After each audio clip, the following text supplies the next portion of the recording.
Selamat datang di mata kuliah Ekonomi Pertanian.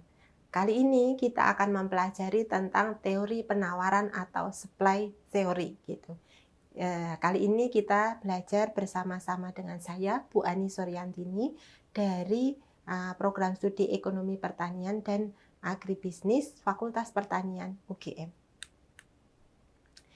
Kalau Anda mempelajari tentang teori penawaran, tentu kita asumsikan bahwa Anda sudah mempelajari teori permintaan atau demand theory gitu ya.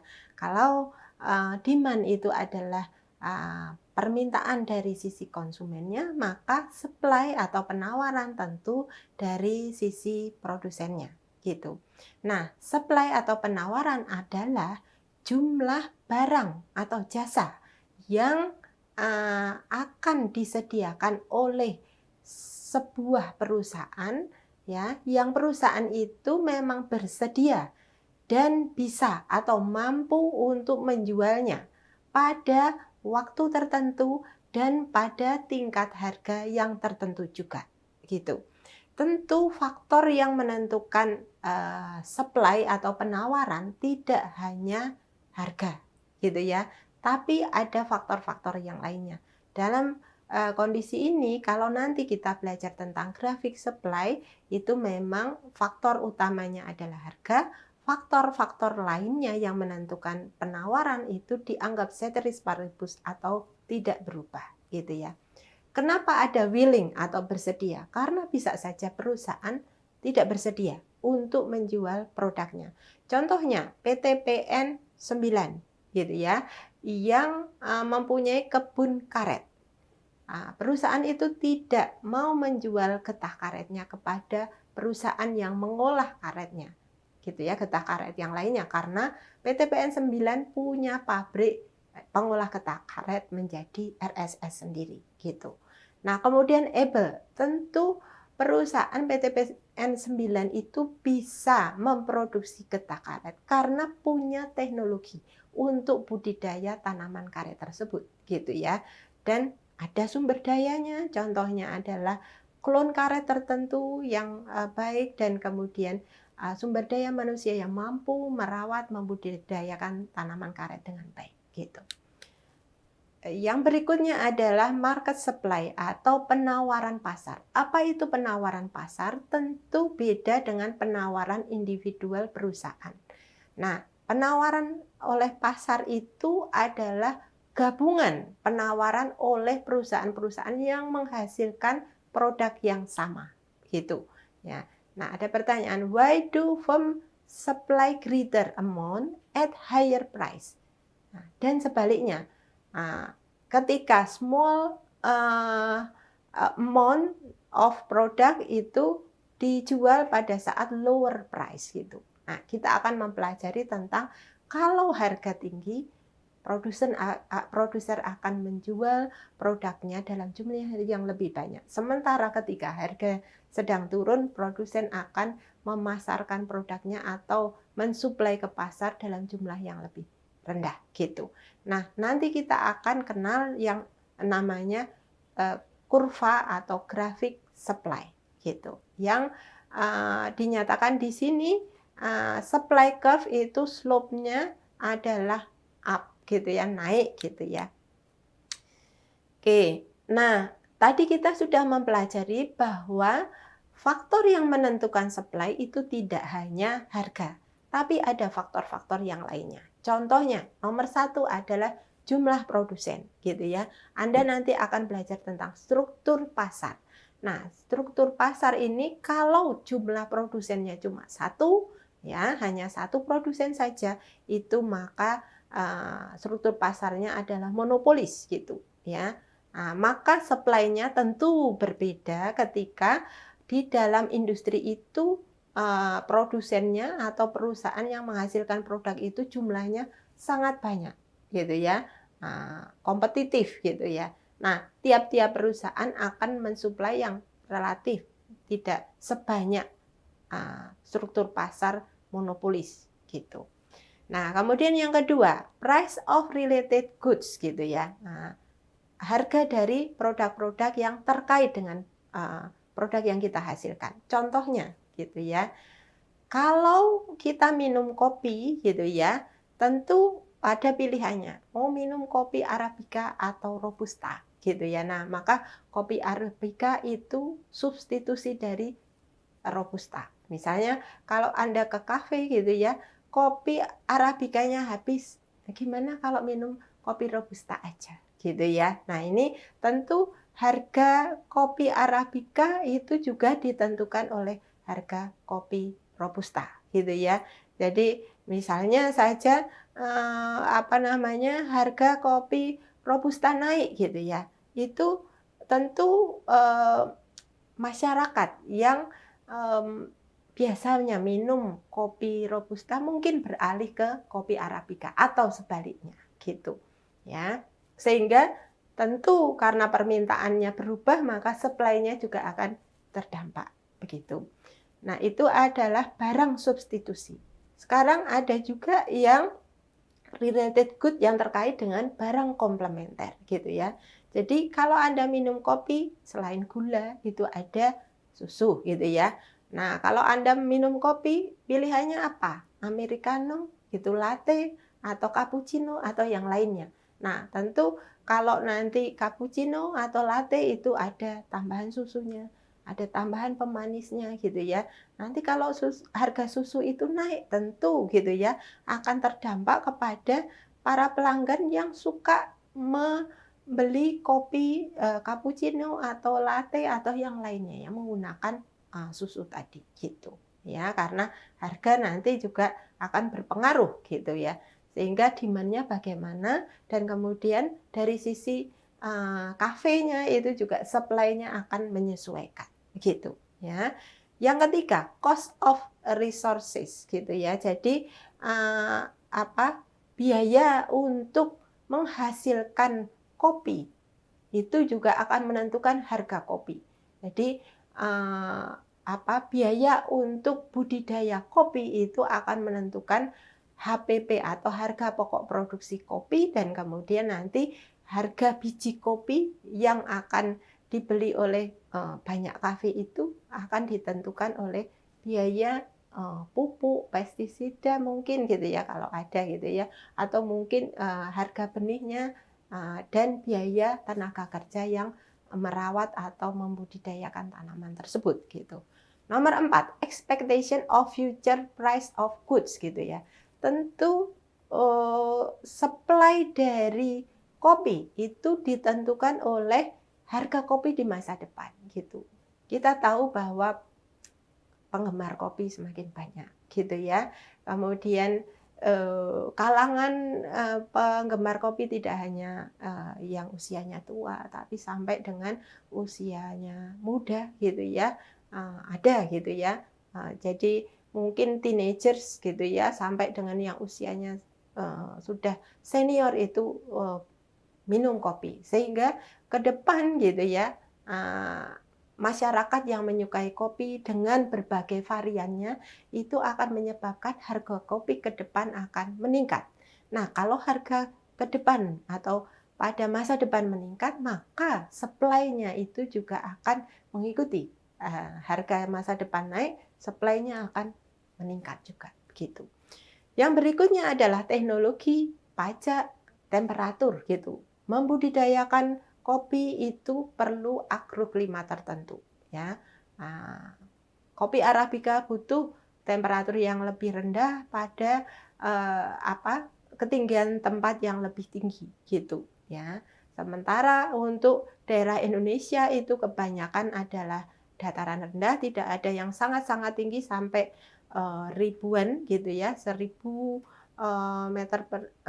meter di atas permukaan laut, sehingga memang akhirnya supply Arabica itu lebih rendah daripada supply Robusta yang bisa ditanam di dataran yang lebih rendah daripada persyaratan kopi Arabica begitu. Pajak itu juga akan menentukan supply gitu ya, akan meningkatkan harga sehingga supply-nya akan lebih rendah gitu. Sementara teknologi yang lebih baik akan bisa menyebabkan supply-nya lebih tinggi gitu. Nah, ini adalah kurva supply gitu yang dikatakan upward gitu ya. Jadi grafiknya meningkat ke atas gitu ya. Jadi tadi sudah saya nyatakan bahwa pajak itu ya, itu akan menambah beban biaya dari produk kopi gitu ya. Jadi dengan dibebankannya pajak oleh pemerintah kepada perkebunan kopi, maka tentu perkebunan kopi itu akan meningkatkan harga. Harga yang naik gitu itu akan menyebabkan ya nantinya supply-nya akan berkurang. Nah, supply-nya akan bergeser. Kurva supply itu bergeser ke kiri gitu ya. Jadi kalau perubahan dari supply itu ditentukan oleh faktor non harga atau bukan faktor harga produk itu, maka kurva supply itu bergeser ke kiri atau ke kanan gitu ya. Nah, ini contohnya adalah kurva supply bergeser ke kiri karena perusahaan dibebani oleh pajak gitu. Nah, kurva supply ya, sumbu vertikalnya adalah harga atau biaya produksinya gitu ya.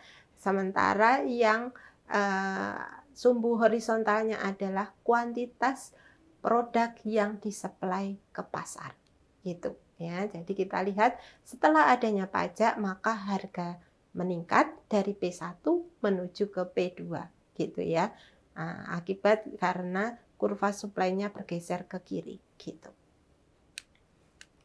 Oke. Nah, inilah yang menjawab pertanyaan di awal tadi gitu ya. Supplying at higher price will be more profitable gitu ya. Jadi kenapa produsen gitu ya atau perusahaan itu mensuplai lebih banyak produknya ya, volume yang disuplai ke pasar lebih banyak ketika harga sedang tinggi. Ya karena nanti akan berdampak kepada profitabilitas yang lebih tinggi yang diterima oleh perusahaan.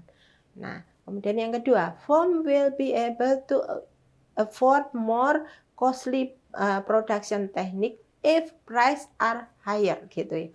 Ketika harga produk itu lebih tinggi, maka perusahaan itu bisa mengimplementasikan teknologi yang lebih baik, mampu punya peluang untuk menggunakan teknologi yang lebih baik gitu. Contohnya gitu ya, kalau pertanian gitu ya, di pertanian itu maka menggunakan teknologi budidaya yang lebih baik tapi memang lebih mahal. Contohnya untuk harvesting atau pemanenan itu kita bisa menggunakan traktor yang bisa panen juga gitu ya untuk panennya lebih cepat gitu ya dan kemudian panennya itu tidak banyak yang hilang karena berguguran di di sawah gitu karena ketika nanti harvesting dan kemudian memutus bulir-bulir dari tangkainya itu tidak banyak yang berceceran kemana-mana. Misalnya begitu, gitu ya. Ada peluang untuk kita mengimplementasikan teknologi yang lebih baik ketika harga produk kita sedang tinggi, gitu. Oke, kemudian yang berikutnya change in quantity supply, gitu ya. Ini dan change in supply, gitu. Nah, kita seperti tadi yang saya nyatakan bahwa kurva itu bisa bergeser ke kiri dan ke kanan karena adanya perubahan variabel atau faktor non harga. Nah, itu adalah poin yang bawah, change in supply, gitu ya. Nah, shift of entire atau supply curve. Jadi kurva supply itu bergeser itu ya. Itu karena ya ada faktor non harga atau result from change in non price determinant of supply gitu. Seperti halnya tadi harga barang substitusi, harga barang komplementer gitu. Kemudian yang lainnya adanya tax, adanya subsidi itu akan menggeser kurva ya. Sementara kalau perubahan itu disebabkan oleh harga yang berubah, maka perubahan supply yang dilakukan oleh perusahaan itu tidak menggeser, tapi hanya bergerak sepanjang kurva supply. Itu yang dinyatakan adalah change in quantity supply, itu hanya movement along supply curve. Pergerakannya di sepanjang kurva tadi, gitu ya. Kurva supply yang merupakan kurva upward tadi bergesernya hanya sepanjang bukan bergeser, tapi bergeraknya di sepanjang kurva tadi. Jadi tidak bergeser ke kiri dan ke kanan, tapi hanya sepanjang kurva, gitu ya. Nah, kemudian yang berikutnya adalah perbedaan antara ya perubahan permintaan atau supply gitu dan perubahan dalam quantity barang yang diminta dan barang yang disuplai gitu. Nah, change in quantity demanded or supplied gitu due to change in price. Kalau karena perubahan harga produk itu sendiri, maka ketika ya ini harga naik gitu ya, tentu permintaan barang tersebut akan turun. Khususnya untuk barang yang tergolong barang normal gitu ya. Shown by movement along any given demand or supply curve gitu ya. Jadi kalau harga berubah, maka pergerakannya hanya di sepanjang kurva demand. Kalau memang ini terkait dengan teori atau kurva demand. Demikian pula kalau terkait dengan teori dan kurva supply, perubahannya karena harga barang itu sendiri, maka pergerakannya itu sepanjang kurva supply tadi gitu. Nah, yang poin kedua itu adalah change in demand or supply due to change in non-price determinant of demand or supply. Nah, tadi yang dikatakan karena adanya misalnya di sini ya change in income gitu ya. Jadi kalau change in income dari konsumen gitu ya, income-nya naik, tentu gitu ya, konsumen bisa membeli barang yang lebih banyak, demand-nya akan meningkat ya gitu. Nah, kalau konsumen demand-nya meningkat, tentu produsennya akan mensuplai lebih banyak. Kalau kita ketahui bahwa daya beli masyarakat itu meningkat gitu ya. Tapi kalau daya beli masyarakat sedang menurun, ya tentu untuk barang normal masyarakat akan menurunkan permintaannya, ya produsen akan menyesuaikan, supply-nya juga akan diturunkan gitu ya. Taste gitu ya, jadi selera ya. Sekarang masyarakat suka kopi gitu ya. Nah, tentu kopi yang mana ya, tidak kopi hitam lagi, tapi kopi yang macam-macam gitu ya. Nah, tentu permintaan kopi hitam gitu ya, itu akan berbeda dengan permintaan kopi cappuccino, latte dan sebagainya gitu ya. Kalau masyarakat banyak yang menyukai kopi latte gitu ya, tentu nanti permintaan kopi latte naik gitu. Kemudian juga supply-nya akan menyesuaikan gitu ya. Price of related goods gitu ya. Ya, tadi kalau memproduksi kopi latte tentu ada kopi, ada susu, ada pemanis dan seterusnya gitu ya. Itu tadi yang related untuk komplementer. Untuk substitusi ya kopi Arabica dan kopi Robusta tadi gitu.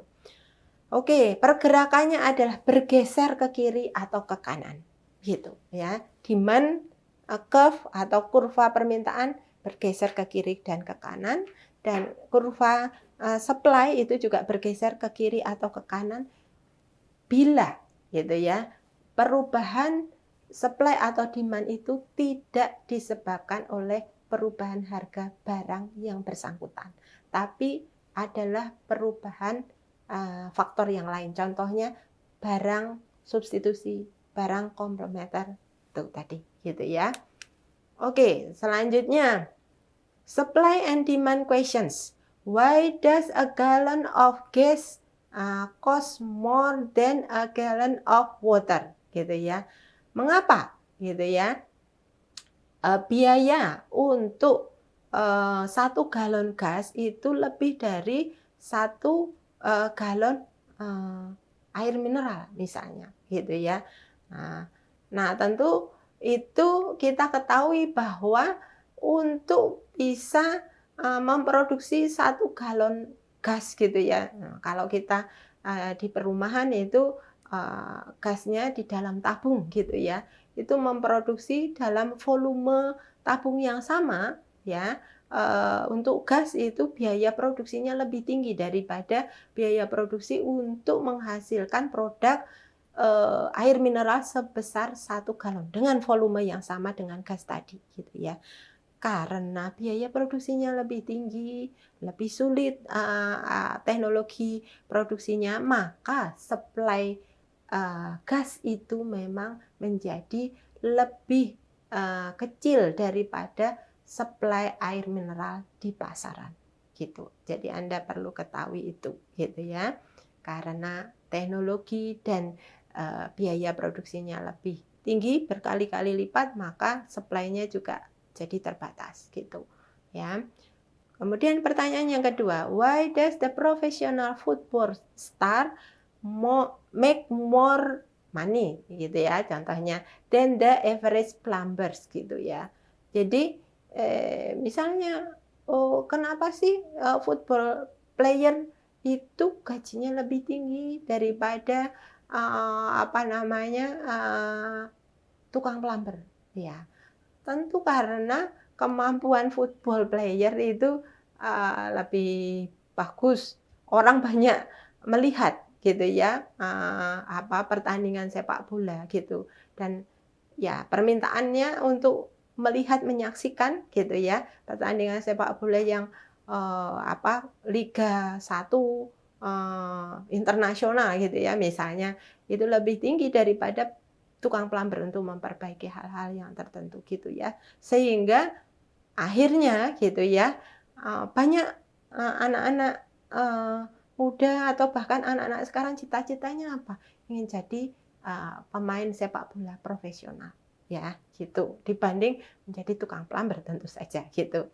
Terus kemudian yang berikutnya, why do misalnya gitu ya, sekarang ini baru saja ya tentu Indonesia sering ada konser gitu ya, antara lain Coldplay gitu ya. Kenapa sih gitu ya tiket untuk bisa menghadiri, menyaksikan konsernya Coldplay itu lebih mahal daripada tiket kita untuk menyaksikan Liga 1 Indonesia gitu ya, sepak bola gitu ya. Ya tentu saja kita tahu bahwa lebih banyak masyarakat yang menyukai band itu gitu ya dibanding yang menyukai sepak bola nasional gitu ya. Mungkin para anak-anak muda yang perempuan gitu ya itu tidak terlalu menyukai sepak bola, menyaksikan sepak bola di stadion gitu ya. Tapi kalau konser band itu tidak hanya laki-laki, yang perempuan itu juga suka gitu ya. Oke, kemudian kita mempelajari tentang market equilibrium gitu ya. Market equilibrium itu terjadi ketika kurva supply bertemu dengan kurva demand gitu ya. Titik temu antara kurva supply dan kurva demand itu disebut sebagai titik equilibrium atau sering disebut sebagai equilibrium pasar atau dalam bahasa Inggrisnya market equilibrium gitu ya. Nah, tentu gitu ya, pergerakan supply dan demand karena faktor-faktor penentu supply dan demand itu nanti akan menentukan kurva supply-nya itu seberapa miring gitu ya, kurva demand-nya seberapa miring dan seterusnya gitu ya. Dan kemudian ketemunya kurva supply dan demand-nya di mana gitu. Nah, itu yang dinyatakan nantinya kita akan menuju ke titik keseimbangan yang disebut sebagai keseimbangan pasar. Nah, di titik keseimbangan itu nanti akan ditemukan harga keseimbangan, gitu ya. Nah, itu nanti yang tentu akan diterima oleh produsen maupun konsumennya. Harga keseimbangan di mana? Antara kurva supply kopi dan demand kopi, ya, biji kopi ini mungkin begitu ya. Nah, tentu harga keseimbangan itu terjadi dan titik keseimbangan itu terjadi ada asumsinya, yaitu adalah pada pasar persaingan gitu ya. Sempurna gitu ya, perfect competition itu pasar persaingan sempurna gitu. Tapi struktur pasar yang namanya adalah pasar persaingan sempurna itu jarang kita temui gitu ya. Lebih banyak adalah struktur pasar yang non perfect competition gitu ya. Misalnya pasar oligopoli itu lebih banyak kita temui pada berbagai industri atau pada berbagai pasar komoditas gitu ya. Nah, ini di poin kedua dikatakan in real world equilibrium is not stationary. Titik equilibrium itu tidak tetap di titik itu gitu ya. Misalnya kurva supply, kurva demand, kemudian ketemu titik equilibrium. Terus-menerus di titik itu enggak gitu ya. Karena kurva supply dan kurva demand itu terus bergerak gitu ya. Maka titik equilibrium itu juga akan melakukan pergerakan gitu ya sesuai dengan bagaimana kurva supply itu tekanannya bagaimana gitu ya, dan kurva demand-nya tekanannya di mana gitu. Sehingga selalu titik equilibrium itu akan bergerak. Stasionernya mungkin tapi waktunya itu tidak terlalu lama gitu ya. Oke. Nah, pertanyaannya yang berikutnya, can market be out of equilibrium gitu ya. Kurva supply nggak pernah bertemu dengan kurva demand. Apakah itu bisa terjadi? Nah, tolong Anda melakukan analisis dengan belajar lebih dalam teori supply maupun teori demand sehingga Anda bisa menjawab pertanyaan ini. Demikian, sampai ketemu pada topik-topik selanjutnya. Terima kasih.